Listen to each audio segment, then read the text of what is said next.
Hello, I'm Tom Wilkinson, and welcome to the Thinking in English podcast, a podcast aimed at intermediate to advanced level English learners. In this episode of Thinking in English, I want to talk about one of the most popular events in Europe, the Eurovision Song Contest. With nearly 200 million people watching and over 40 different countries entering, it is a massive contest full of incredible and sometimes bizarre performances. Many of the listeners of this podcast are not European, so hopefully you will learn something interesting about the European continent's culture today. But first, why not follow the Thinking in English Instagram page, Thinking in English podcast, or the link is in the description. And you definitely should look at our blog, thinkinginenglish.blog, for all of our transcripts and bonus content. Here is today's vocabulary list.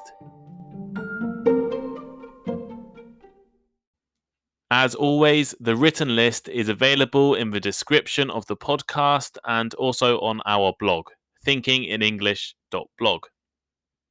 Contestant. Contestant. A contestant is someone who competes in a contest. For instance, in tonight's quiz, our contestants have come from all over the country. Automatically. Automatically. If something happens automatically, it means it happens according to rules or schedules that are certain to be followed, and with no human control. For instance, you get a pay increase automatically after 6 months. Bizarre. Bizarre. Very strange and unusual. As in, I went to an incredibly bizarre party last night. Ridiculous. Ridiculous. Stupid or unreasonable and deserving to be laughed at. For example, do I look ridiculous in this hat? Puppet. Puppet. A puppet is a toy in the shape of a person or animal that you can move with strings or by putting your hand inside. For example, we took the children to a puppet show. Accordion. Accordion. An accordion is a box-shaped musical instrument, including a folded central part with a keyboard, and it is played by pushing the two ends towards each other. For example, my mum made me learn how to play accordion when I was a child. And finally, biased. Biased. Showing an unreasonable like or dislike for a person based on personal opinions. For instance, the newspaper gave a very biased report of the meeting. And actually, there's one more vocabulary. Ties. Ties. This plural noun talks about the friendly feelings that people have for other people, or a special connection with a certain place. For example, I no longer feel any ties with my hometown.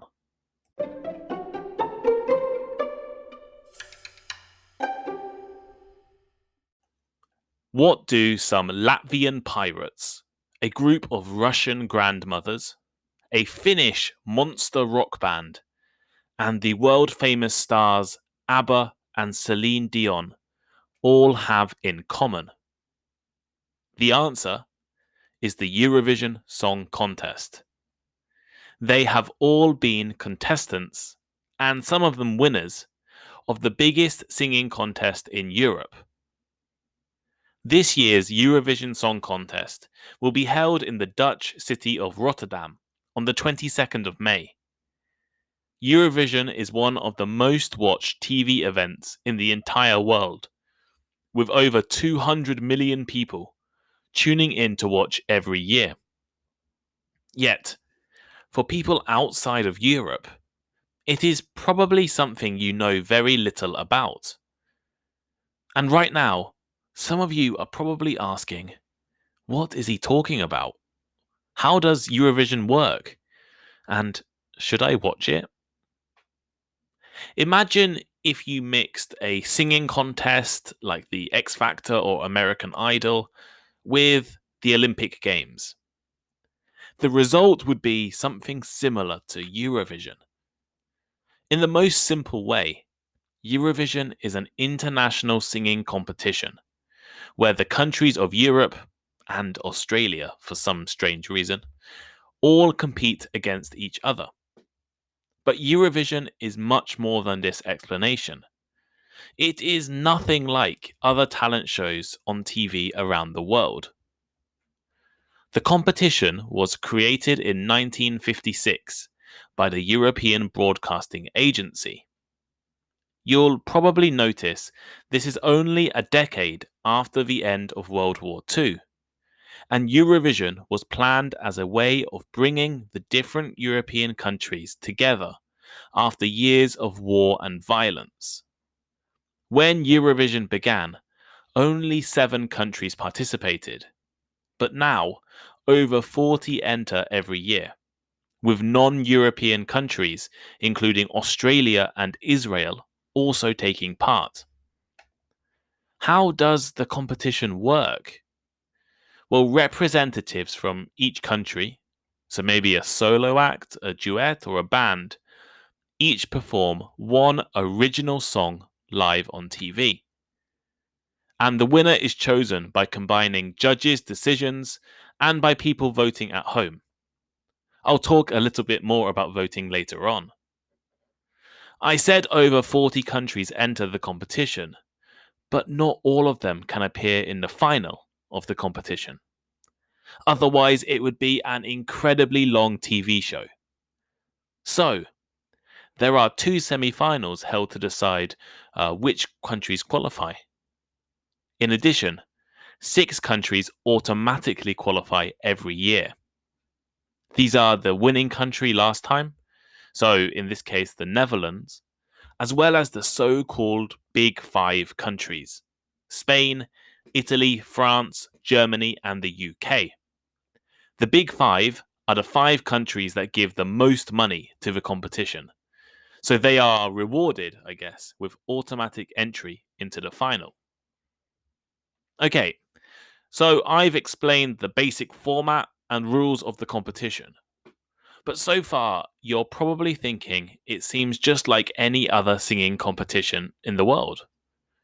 However, the main reason Eurovision is such an event, such a major event, is that the performances are incredible, bizarre, and sometimes historically important. If you watch highlights online, you will rarely see boring contestants standing still and wearing normal clothes. The performances are full of crazy special effects, ridiculous costumes, and the songs people sing can be really strange and usually quite bad.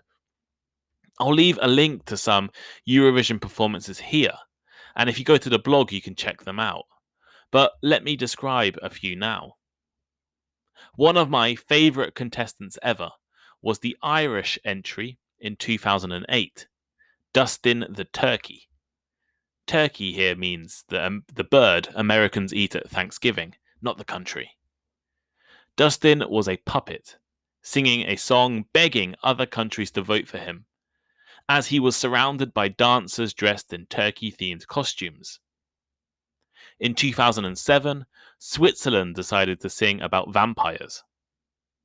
Also in 2007, one of the most famous performances ever came from Ukraine's silver-covered drag queen, Verka Serduchka, who wore one of the strangest outfits in Eurovision history, as she marched around the stage singing along to an accordion-based song. Not all Eurovision performances are bad, however. Sometimes Eurovision can highlight talented performers and launch international careers.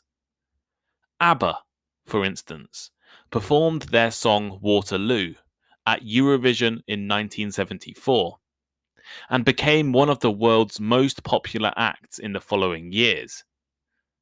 Celine Dion won the competition in 1988, and her victory made her much more famous around the world. This was despite the fact she is Canadian, not European. And somehow she ended up representing Switzerland, despite having no Swiss family. And all the way back in 1958, singer Domenico Modugno performed Volare, which has since been covered by Frank Sinatra and David Bowie. In fact, her album, released after the competition, is the only foreign language record to ever win the Album of the Year at the Grammys. If you are a regular listener, you probably know by now that I like to talk about something political or cultural or economic every episode. But this is a singing competition, right? How could it be political? Well, actually, Eurovision is incredibly culturally and politically biased. Let me explain. Obviously, some years, a song or a contestant can win because they are really good, or really the best. However, there are actually some major biases that can influence who wins the competitions.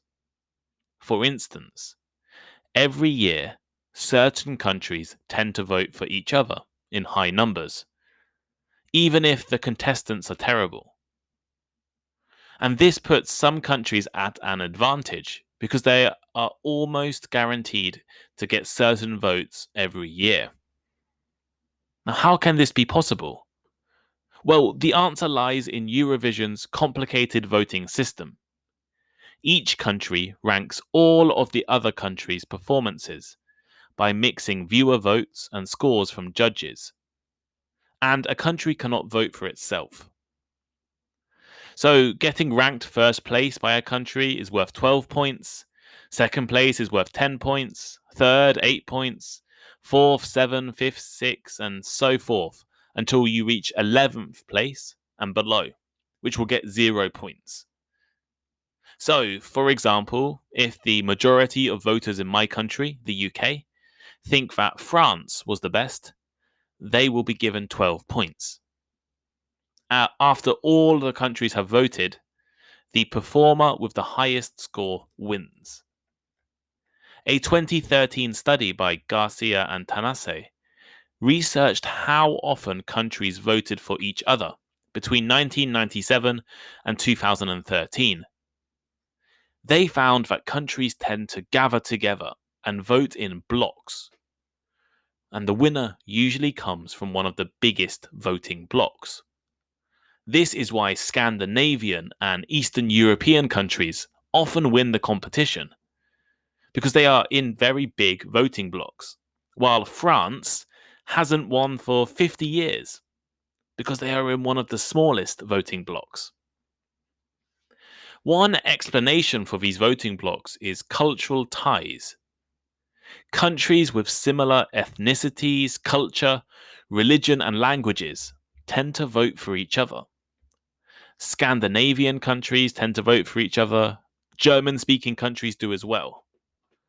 One of the biggest and most powerful voting blocs includes Russia, a lot of Eastern European countries, some Central Asian countries, and Israel. And Israel is a country with many Russian immigrants. This bloc is based on, I guess, Russian language, maybe Orthodox Christianity, and Slavic ethnicity. Basically, if countries have similar cultures, they tend to vote for each other.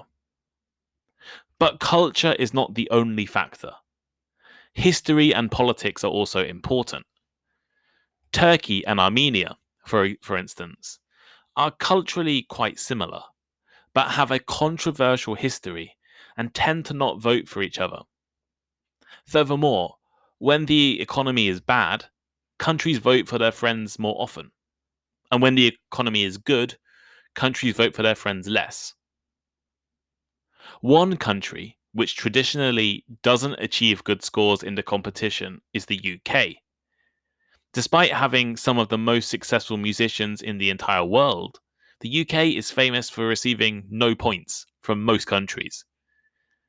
And I think in recent years, after the UK left the European Union, it certainly has got worse for the UK. Who are some of the best performers this year? Well, Iceland's Daði Freyr probably would have won last year, but the competition was cancelled due to the pandemic. He had a breakout single last year, which has millions and millions of views on YouTube, and also there was a film released on Netflix with Will Ferrell called Eurovision. It's a really funny movie if you're interested in watching it. But Iceland still have a good chance to win this year, and their competitor performs with a backing group full of bad dancers, so it's quite funny to watch. Tasse, I think is how you pronounce this next person, is a teenage Congolese refugee who ended up winning the TV talent show Swedish Idol, and he will be representing Sweden and has probably one of the best songs this year. And the tiny country of San Marino will have famous American rapper Flo Rida as part of their act. Final thought. In this episode of Thinking in English, I have tried to introduce you to Eurovision. It is one of the most spectacular, crazy, and bizarre competitions in the world. It's difficult to describe with language, so I really recommend that, if you can, you should try to watch a few of the performances. Or go to YouTube now and watch some of the previous competitors. English language music is dominated by acts from North America and the UK, while Korean and Japanese music is also increasingly internationally popular. However, how often do you listen to Greek, Azerbaijani, or Estonian songs? Probably never, right? Well, Eurovision is your chance. Eurovision is your opportunity to listen to music from parts of the world that you would never normally listen to. It's not always good music, but it can be really interesting.